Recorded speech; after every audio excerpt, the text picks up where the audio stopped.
আজ বুধবারের দুপুরে আমি যা রান্না করেছি তা তোমাদের কাছে দেখাচ্ছি। আজকে পুরো নিরামিষ রান্না হয়েছে।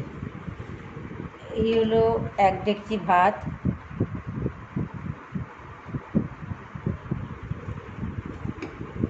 তারপরে আছে পাতলা বিউলির ডাল, 3 ফোড়ন দিয়ে পাতলা বিউলির ডাল।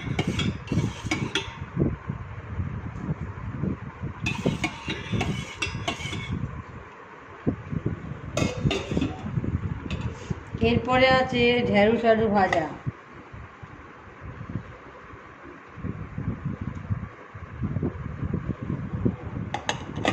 তারপরে আছে পুঁই শাকের চচ্চড়ি, সব তরকারি দিয়ে পুঁই শাকের চচ্চড়ি।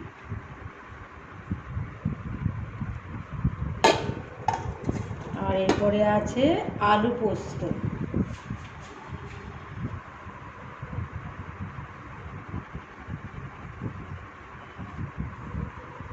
বাই বাই, থ্যাংক ইউ সবাই।